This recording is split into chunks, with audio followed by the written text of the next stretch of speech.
Bonjour et bienvenue sur RIM Télévision, la chaîne de prophète Israël Muchimouni Télévision. Aujourd'hui, je reçois lui-même le prophète. C'est avec lui que nous allons parler d'un sujet qui fait vraiment débat dans la famille chrétienne. Prophète Israël Muchimouni, bonjour. Bonjour, bonjour. Comment vous allez? Très très bien, je vais bien. En tout cas, j'aimerais bien qu'on puisse entrer directement dans notre sujet. Ok. Prophète Muchimouni, savoir est-ce qu'il y a une relation qui existe entre les morts et les vivants? Bon, je vais prendre d'abord la parole parce que moi, j'aime pas parler de moi-même. J'aime que tout ce que je peux parler, que cela soit relié à la parole de Dieu. Exactement. Je prends le livre d'Éphésiens, chapitre 6, le verset 11. Revêtez-vous de toutes les armes de Dieu, afin de pouvoir tenir ferme contre les ruses du diable. Car nous n'avons pas à lutter contre la chair et le sang, mais contre les dominations, contre les autorités, contre les puissances dans les lieux célestes.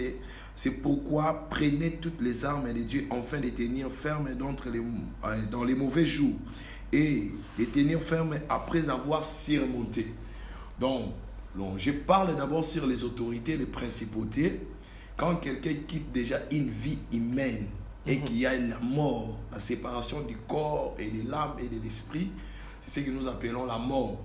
Il peut avoir une relation s'il y a un médium. Donc les médiums, ce sont des personnes qui invoquent des morts. Okay. Voilà. C'est une science qu'on appelle la nécromancie. Ce sont des nécromanciens, comme nous pouvons lire aussi dans le livre de 1 Samuel chapitre 28, lorsque Saoul, Dieu n'a pas pu lui parler. Mais il y a plusieurs prophètes qui considèrent ça comme de la sorcellerie. Bon, c'est défendu dans la Bible et dans la loi mosaïque qu'une personne ne peut jamais communiquer avec les morts. Okay. Voilà. Mais il y a cette science-là que les gens... Donc vous êtes contre ou bien vous êtes pour Moi, tout ce que la Bible défend, je suis contre. D'accord. Mais il y a des ceux-là qui font ces pratiques-là. Parce que moi aussi, j'ai vécu dans plusieurs délivrances qui s'est passé à l'église. Pas Batuebele Baya ko Lukanzambe. Au Tchelo Bogo la Mutuno Moni Bena Koko na Bangwa Kufa. Il y a de ceux-là, 20 ans, Azoloba na Katinaye. Mais Babylone Kwane Yaka Pambate, il y a un sorcier qui est vivant, qui a ramené l'esprit de cette personne et côté pas Moutouana pour produire mal Moko Boenavia Moutouana. En tout cas, papa, mais Mamozolo Bozo, et c'est un autre malin en tout cas. Comment, quand on a besoin de faire que nous avons lu, mais on a besoin de faire un autre. Vous savez, dans le monde de la sorcellerie, il y a 3 degrés, comme je pouvais dire. Il y a des sorciers conscients, il y a des sorciers inconscients, il y a aussi des initiés. Okay. Un sorcier conscient peut œuvrer dans les dimensions de ce que nous appelons et la science d'invoquer les morts. D'accord. Donc il peut ramener les esprits des morts qui sont morts dans leur propre famille et jeter des sorts aux gens qui sont vivants. Là, Bandoke Baza conscient. Baza conscient. Donc à l'exercice, il y a nécromancie. Donc à Rosa, mon lit, moi, mon toit, Koufi dans ma baie, à Tchangwe, pas mon toit, normal. Pour Moutouaza normal, amener vie au Isa épanouie, je peux dire. Okay. Mais dans le temps, il y a un témoignage que Moutoua a Koufi, a Koufa Kala, mais Moulimonaye et permettre au pays de Moutouana Bomoimbong. Est-ce que prophète c'est le Kabo Gongo Salam? Bon, au Marambo, toujours le bas, je pourrais dire que ça pourra prendre même tout un séminaire parce que je prêche aussi sur les 7 dimensions de Dieu. D'accord. Donc, les 5e dimension, c'est un lieu qui est divisé en 3 branches. L'enfer, le séjour des morts et les lieux du tourment. Okay. Toute personne qui ne meurt pas selon la volonté de Dieu, on peut prendre son esprit et réutiliser encore. Donc, pasteur Nakati Yonamuki, si vous avez un Koufi, pour dire que Moutoua Koufi en dehors, il y a volonté de Zambé, les sorciers peuvent prendre son esprit. Voilà. Donc, et c'est un peu David est en train de dire pourquoi meurs-tu avant ton temps? Il y a 3 sortes de morts. Il y a la mort que la personne lui-même il a cherché. Il y a la mort que Dieu a permis. Okay. Il y a la mort aussi que les mauvaises personnes de mauvaise foi peuvent voir ton étoile, ton épanouissement. Exactement. D'accord. Mais Dieu est en train de dire dans le livre de Deutéronome, Moïse était mort selon l'ordre de l'Éternel. Donc Dieu est en train de dire à Moïse dans Deutéronome chapitre 33, que monte dans la montagne de Sinaï, c'est par là que je vais te prendre. Donc Moïse n'était pas mort selon l'ordre des hommes, il est mort selon l'ordre de Dieu. La Bible nous dit même clairement qu'il était mort jusqu'à l'âge de 120 ans. Mais et à peine battu oyo, bami bomi bango moko. Ok. Voilà, ami bomi et moko batu ba yebi ki akoma romela masanga, akoma ndumba. Donc ça peut mutami gembi qui dans bando qui baroza molene pour utiliser. Ah oui, parce que ce n'est pas une mort que Dieu a voulu. Okay. C'est une mort qu'il a donné à son âme. Il n'a pas donné à son âme les repos. Son âme doit circuler parce qu'il ne trouve pas les jours de son repos. Parce que tous les destinées d'une personne sur la terre est établi. Tes jours sont établis. Il y a un temps fini. Les tomates, hein, ils ont la date de fabrication, ils ont la date de... Il a une date de naissance, il a aussi les jours de sa mort que Dieu a établi. Mais les réalités que la personne peut trouver sur la terre et qu'on provoquer peut lui brisque. Donc on a papa a fini ah ben on met la masanga mingi, on met la gaine, alors ça na ba whisky, alors azu cirrhose des fois, je te dis la vérité. En tout cas, ni ne bomi au maladie à poumon. Mais ce n'était pas selon la volonté de Dieu, mais un sort qui a été jeté sur lui qui a permis que ma journée katana. OK. Muto akufini na kenake panganga nga sacrifier moi sina ya sacrifier moi ça diboso ya mi balé kutu akokoli a été famille moi c'est beti retour et beti retour ya moi bon papa na katiote pour na ndoki ya comme na niveau rolbaka que à se rendre compte qu'il est sorcier conscient. Comment est-ce qu'il pourrait se rendre compte de ça? Parce que tout enfant sorcier ne devient pas sorcier dans les mariages. OK. Non. Mais pasteur. Voilà. Non, je suis dans la parole. Tout enfant sorcier devient sorcier en dehors du mariage. Lorsque le lien de la communion entre l'homme et la femme est brisé, les enfants sont exposés. Mais nous savons que la plupart des enfants soit Nanguba, Nalipa, quelque chose à lier à Komindoki. Nous rentrons toujours dans la parole. Vous allez voir quand Jésus a coupé les morceaux de pain, il a donné à Judas. La Bible déclare que l'esprit mauvais est entré dans ces pains et a affecté Judas. Okay. Les sorciers aussi peuvent te donner un pain, la nuit te demandent la viande. Mais il y a des protection parentale. Et Nombre chapitre 1er, et Nombre chapitre 2, il y a une autorité dans les parents. C'est pour cela il est obligé, pour protéger ton foyer, tu dois épouser ta femme. Donc, si vous n'êtes pas marié, les enfants ne sont pas protégés. Ne sont pas protégés. Attends, Mathieu qui dit. Parce que les beaux temps, nous continuons à nous sauter. Bamboua baza. En tout cas, bamboua na baniao. Bazali. Ngam na le bien, Psaume chapitre 59 et le bien. Il passe la nuit sans être rassasié. Il passe la nuit sans être reposé aussi. Il cherche qui dévorer. Ils sont dans toutes les familles. Donc, quand le lien de mariage n'est pas là, les enfants sont exposés. Mais pasteur, ils appellent bana musuba beba, papa maman balana bon mais moi na zuki ndoki. Non, ça n'existe pas. Si papa ça existe, comment vous pouvez dire que je vais vous dire une chose. Si vous entrez à la profondeur, vous allez trouver les mécontentements. OK. Parce que nous posons une question, qui avait montré à Caïn qu'il devait prendre la pierre et tuer son frère? Parce qu'on peut imiter qui c'est qu'on a vu. Exactement. Voilà, là c'est point d'interrogation. En tout cas, nos chers téléspectateurs vont essayer de répondre à cette question-là en tout cas. Moi je suis vraiment très content de vous recevoir. Vraiment. Merci, que le Seigneur vous bénisse. On ne devient pas sorcier par volonté. Donc derrière chaque esprit, il y a une réaction. À part cette réaction, il y a aussi un soubassement. Il doit avoir un socle qui doit permettre que cet esprit-là puisse se reposer. Parce qu'on est exposé. On a parlé des morts. S'il y a les liens entre les morts et les vivants. Il y a des gens qui savent. Même bateau qui dans le cimetière sans pourtant voir la connaissance de ce que tu es en train de faire. Il faut savoir que quand tu te présentes devant un tombeau et que cette personne était morte à la magie, est-ce que cette personne a été bouffée par les sorciers? Il peut avoir des retours que toi tu ne peux pas supporter. Donc là, tu interdis aux gens qui n'ont pas interdire, c'est bon. Je peux pas les messes de Toussaint, aller préparer les tombeaux. Vous allez voir, celui qui a commencé cela, c'est Abraham. On doit retourner toujours à la Bible. Lorsque Sarah est mort, c'est dans Genèse chapitre 23. Lorsque Sarah est mort, Abraham a acheté la terre de Macapéla. Ces gens-là qui habitaient avec lui, ils ont dit qu'Abraham de prendre la terre gratuite. Abraham a dit non, je ne prendrai pas cette terre gratuite. Je vais acheter. Il a accueilli ces champs-là pour atterrer son mort. Et Abraham a dit à son enfant Isaac, quand je mourrai, enterrez-moi aussi ici. Ok. Et jusqu'à présent, il y a même le tombeau d'Abraham à Hébron. Ça existe. On a vu même un prophète qui venait de mourir, Tibi Joshua, était parti. D'accord. Parce que là, on enterre une personne, ses os gardent aussi la puissance de ce qu'il a servi. Exactement. Et quand on entre en contact avec un ancien qui est mort, même de la famille, même dans la spiritualité, dans le physique, dans des réalités normales ou anormales, il faut savoir quelle est la vie que cette personne avait à mener sur cette terre avant d'entrer en contact dans son tombeau. Vous pouvez être affecté dans des esprits que vous ne pouvez pas avoir la délivrance. Oui. Mais par exemple, comment les gens vont savoir? Il y a toujours l'histoire. Donc si ceux qui courent les lapins, il y aura des retombées. Il y aura des retombées parce qu'il a servi des djinns, il a servi des esprits, il a servi des divinités. Et les morts ne sont pas morts. Il y a une séparation. Il y a un adage qui dit que les morts ne sont pas morts. C'est vrai. Pourquoi aujourd'hui que nous disons que oui, les dieux d'Abraham, les dieux d'Isaac, les dieux de Jacob, ils ne sont pas là. Mais leur alliance crie. Lorsque Dieu est apparu à Moïse, dans Exode chapitre 3, il a dit, je suis le Dieu d'Abraham, le Dieu d'Isaac.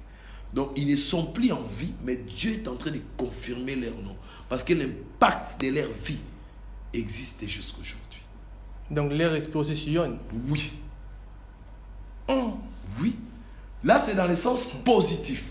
D'accord. Ouais. Mais le sens négatif peut aller parce que ça c'est négatif dans le Bible nécromancien. Comme okay. C'est interdit à une personne parce que l'exercice des morts existe, papa. D'accord. Oui, les gens qui c'est comme quand on a milli moya. Tout à l'heure comboté tu y es que ba quand on a milli ma bonne ba cimetière ba keyi ba sali ba ngana tangi kombo ba tout la biga ba to ba kina ba cimetière ba sali ba. En tout cas, ils savent ce qu'ils font. Ils savent ce qu'ils font parce que les morts ne sont pas morts. Et Christ qui est venu, Christ est lui-même à qui je prêche tous les jours. La Bible déclare, lorsqu'il est mort, il est allé prêcher les captifs qui étaient morts. Et après sa résurrection, la Bible nous dit qu'il est ressuscité avec plusieurs saints. Point d'interrogation. Là, ça demande encore une autre mission. En tout cas. Voilà. Parce que quand les gens partent au cimetière, les cimetières, ça ne regarde pas la famille. Il y a les bandits au cimetière, il y a les bapendés au cimetière, il y a... Voilà. Il y a les chefs, les Maïkari qui étaient morts au cimetière. Voilà. Il y a... Voilà. Merci, tu évolues bien. Il y a au cimetière. Okay. Et ce n'est pas un lieu de blague. Voilà. Parce que comment regarde bien la vie de ces gens-là. Si tu n'as pas une spiritualité élevée, il y aura des retombées. Donc tu peux aussi parler de la vie. Papa, je donne un témoignage. Il y a un papa, il est parti là amener son fils au cimetière. Ils ont arrangé les tombeaux. Quand ils sont retournés, l'enfant est devenu fou. Ils ont amené l'enfant chez moi. J'ai prié pour Dieu. Mais pourquoi tu vas amener ton enfant au cimetière? Oui. Depuis qu'on l'a amené au cimetière, après 3 jours, il commence à dire des choses en hors commun. J'ai dit, l'esprit de votre grand-père l'avait saisi. Oui, l'avait saisi. Et c'est cet esprit-là qui veut l'utiliser maintenant.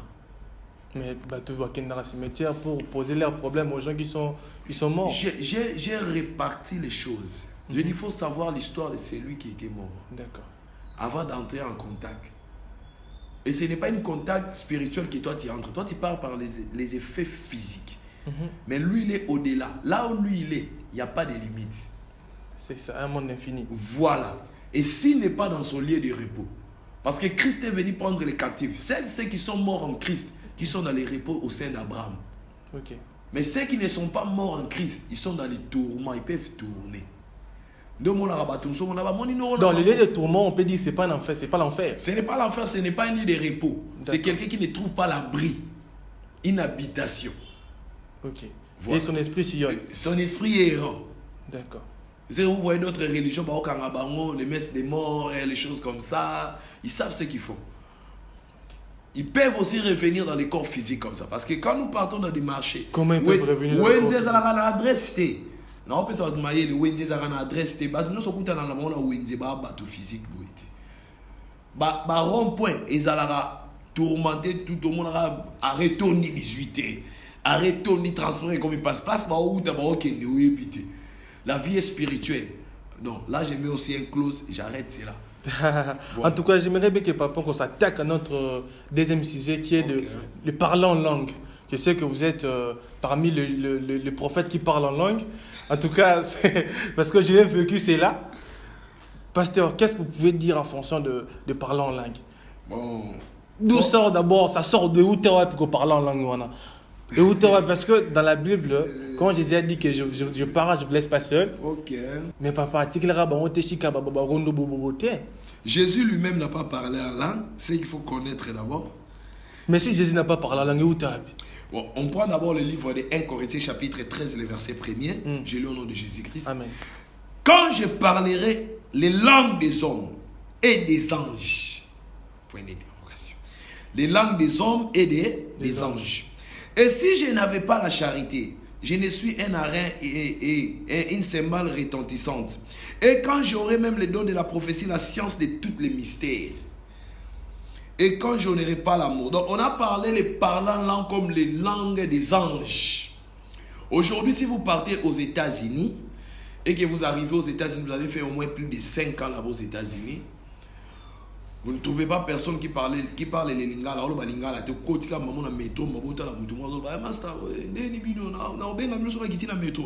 Même si ce n'est pas ton frère, tu auras s'attacher à lui. Exactement. Parce que tu as écouté. C'est qu'il a dit. Voilà. C'est comme parler en langue. Quand on parle en langue et que cette langue-là vient automatiquement de Dieu, les anges doivent s'arrêter. Oui, les anges doivent s'arrêter et les anges doivent venir. Doivent obéir à ce que tu leur dis. Oui, parce que tu es en train de communier avec eux et entrer directement au trône. Parce que les parler en langue, c'est une prophétie. On ne l'apprend pas. Est-ce qu'on peut les traduire? Oui, il y a une traduction parce qu'il doit avoir l'interprétation. Paul est en train de dire, si les parlants langue n'a pas d'interprétation, on doit se taire. Pasteur Morota Oya au vent de Sabino n'a quitté dans l'accent parlant langue, c'est le blasphème contre l'esprit de Dieu. Mais pasteur, début au banda, tout le monde a prophète Morota traduit en haut. Non, là c'est faux. Quand un homme de Dieu authentique parle en langue, même sur sa chair, même celui qui est venu pour la première fois à l'église, Dieu peut l'utiliser pour comprendre ce que cet homme-là parle. Il doit avoir un message qui doit être libéré. Parce que les parlants langue, ce n'est pas le langage des hommes, ce sont les langages du ciel. Et quelqu'un prend de ce qui est du ciel, il la ramène vers les hommes. Ok. Donc c'est comme un passerelle, je peux dire, c'est comme un échelle de Jacob qui fait descendre les anges pour communier avec les hommes. Mais pasteur, c'est pas tout le monde qui parle ce langage quand même. Non, aujourd'hui il y a l'imitation, c'est ce qu'on appelle l'esprit de séduction. Les démons aussi parlent en langue. Pour le prophète, il va comment exagérer. Mon petit débat, une heure du temps, en langue. Non, on peut parler en langue 4 heures du temps, 10 heures du temps, mais ça dépend maintenant de quel esprit que tu es en train de parler pour amener quoi, pour traduire quoi aussi à l'église. Donc si je comprends bien, vous voulez dire que les démons aussi parlent en langue. Les démons aussi parlent en langue. Il y a à plusieurs fois dans mon église, il y a eu des gens qui tombent là-bas, qui commencent à parler des langues qui n'est pas des langues des hommes, des langues des démons. Maintenant, prophète, comment différencier que il faut langue, genre qu'on parle la langue, il y a Nzambe. Comment faire cette différence-là? La différence, ça va se faire quand tu as les dons de discernement. Okay. Un homme de Dieu authentique doit avoir toujours un don de discernement. Et vous allez voir, Christ nous a éclairés. Parce que la parole de Dieu, c'est ça la prophétie authentique. Il a dit dans 1 Corinthiens chapitre 13, il a dit clairement, même si j'avais le don de parler en langue, la science de rencontrer les anges, et si je manque la charité, tu ne peux pas parler en langue et être impudique. C'est faux déjà. Okay. Tu ne peux pas parler en langue et marcher dans les mensonges. C'est faux déjà. Parce que si tu es l'outil où Dieu descend pour communiquer avec son peuple, ça doit être un temple saint. En tout cas. Oui. Tu ne peux pas parler en langue et vivre dans la vie de l'alcool, dans la vie. Donc parler en langue, c'est un don. C'est un don. Et ce don-là, Dieu choisit un temple, ou un édifice où il descend. Donc un don doit être mérité. Par Dieu lui-même. Okay. Ce n'est pas le pasteur qui va te donner, non. Donc ceux qui m'ont vendu, c'est déjà quelque chose de faux, il ne faut même pas faire ça. Mais pasteur, Mais si tu as à la fois la volonté de Dieu veut t'impacter, c'est Dieu qui va te donner. Mais même aucune église ne peut donner le Saint-Esprit à quelqu'un. Aucun pasteur, aucun apôtre ne peut donner le Saint-Esprit. C'est un don de Dieu. Il a dit, moi je prierai le Père et il vous enverra le Saint-Esprit. Amen. C'est pareil comme on a prié aujourd'hui la nuit. J'ai eu un songe. La sœur en question aussi a eu le même songe. Est-ce que c'est moi qui l'a fait rêver? Non. C'est Dieu qui a voulu les parler de ce qui va se passer aujourd'hui. C'est comme les parlants langue. Tu peux prier 10 ans. Si Dieu ne te donne pas, tu ne peux pas limiter. C'est un péché grave. Parce que Jésus a dit, celui qui blasphémera contre le Saint-Esprit sera coupable. Il n'y aura pas de pardon. Parce que c'est le don de l'esprit, les parlants langue. Et il doit avoir l'interprète. À l'église, si quelqu'un parle la langue, si quelqu'un vient de nouveau, comment il saura qu'il y a l'Esprit de Dieu? Parce que c'est la prophétie. Quand il parle la langue, il doit avoir un traducteur. Mais tout le monde a monté, papa. Même les prophètes lui-même qui parlent, il doit connaître ce qu'il parle. Et le parler la langue ne se limite pas seulement mais parce que, à l'esprit.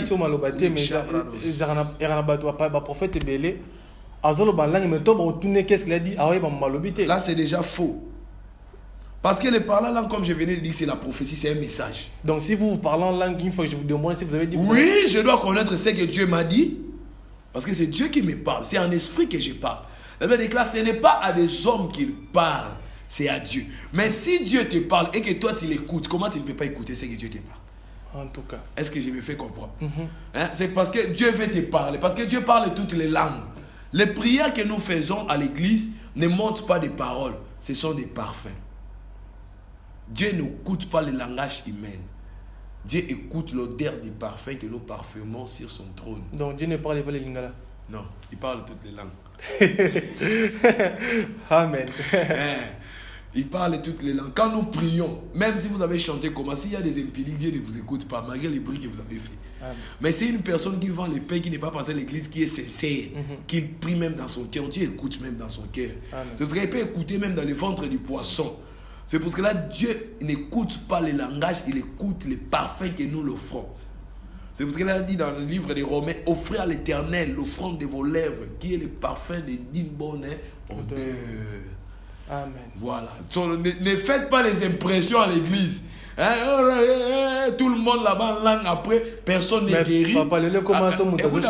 C'est lui le plus non, grand. après, personne n'est guéri. Après, il n'y a pas de message authentique. Non, c'est faux. Quand on parle la langue, il doit avoir des guérisons. Il doit avoir des guérisons parce que Dieu ne descend pas pour vous laisser dans la même situation.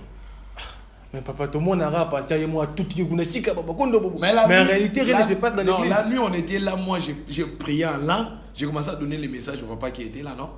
J'ai vu des voyages, j'ai vu que tu écris des choses.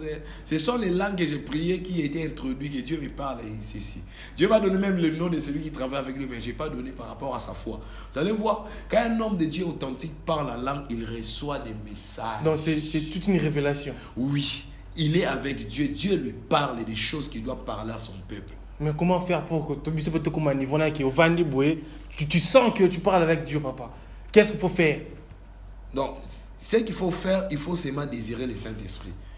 La Bible déclare désirer les dons les meilleurs. Ce n'est pas convoiter, non. Parce qu'il y a la convoitise, il y a aussi les désirs profonds. Donc il faut désirer, comme David a dit dans les psaumes 42, David a dit quoi? Mon âme te cherche, mon âme soupire. Lorsque vous désirez les dons de Dieu, Dieu aussi vous ouvre. Parce qu'il est le donateur de tout don excellent. Ok. Papa, j'ai une question très pertinente que j'aimerais vous poser. Pose toutes les questions, on va regarder sur la parole de Dieu. En tout cas, il y a un jour, vous avez dit qu'il y a une fille dans votre église qui écoutait quand les chiens parlaient. Est-ce que, je ne sais pas, essaie un peu de nous éclaircir un peu sur cette situation-là. Oh. Il avait rencontré des hommes qu'il a ouvert les oreilles au-delà des réflexions des hommes.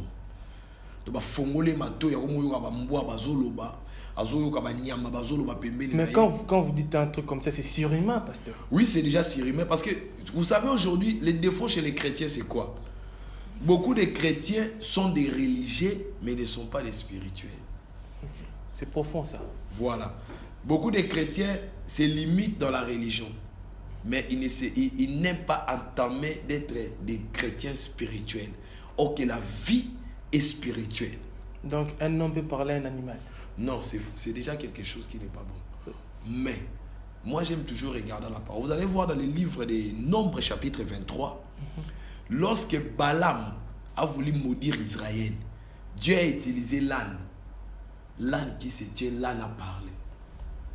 Et le prophète a écouté. Donc, ils peuvent genre aux messagers. Donc, c'est quelque chose, je vais dire, Dieu peut faire ça, mais ce n'est pas fréquent à s'asseoir ici, parler avec une... C'est comme aujourd'hui, il y a commande partout. Non, c'est l'animal que les magiciens, les occultistes utilisent puissamment à cause de son hypocrisie. Comment ça, papa? Oui, oui. Donc, les chats sont hypocrites. Oui, oui. Il y a des animaux impurs. Il y a des animaux impurs. Lévitique chapitre 11. Okay. Voilà. Il y a des animaux impurs que le diable utilise. Les chats, les souris, les lézards, les grenouilles. Okay. Et il y a, bon, là, c'est une autre branche aussi. Hein. Voilà. C'est pour ça que vous allez voir dans les livres des Actes des Apôtres. Je sens déjà la présence de Dieu. Moi, j'aime ça. Amen. Dans l'Acte des Apôtres, chapitre 10, vous allez voir Dieu est apparu à Pierre dans une vision. Amen. Il a mis une drape devant lui. Il avait mis des reptiles impurs. Sauf que les lots marabout, un petit marabout, hein. Ok, on va parler là-bas. Un petit marabout. On va parler là-bas. Au kuta, magorodo, va poser lézard, va poser nini. Tout animal démontre le niveau de la spiritualité. C'est pour ça que là, vous allez voir, les nations sont représentées aussi par les emblèmes. Okay. Les emblèmes des nations sont représentés aussi par des animaux. Voilà. En tout cas. Vous allez voir la France, les coqs, ici. Léopard. Léopard. Aigle. Léopard, là, ce n'est pas un fait d'hasard, excusez-moi. Au moins, dans ma sangamoro, léopard, bakangi ndambu awa. Voilà, bakangi ndambu awa, batiki ndambu awa. Donc, mélange, on comprend maintenant ça après. Donc, c'est une vraie soeur. Mais si on a sangano longo liango ok dans la province, monsieur, il y a un impact, c'était des noir. Il y a quelque chose qui est caché. La fois dernière, je voulais parler sur les emblèmes, même sur les voitures, les avions, les choses que nous portons, les iPads, tout. Il y a des langages codés. Mais papa, voilà, la pomme, pourquoi? La pomme, pourquoi? Donc, le péché a commencé par la pomme au jardin d'Éden. Toute pomme qui est rasée, ça veut dire que toute personne sera consommée par la technologie. Papa, pardon, la pomme,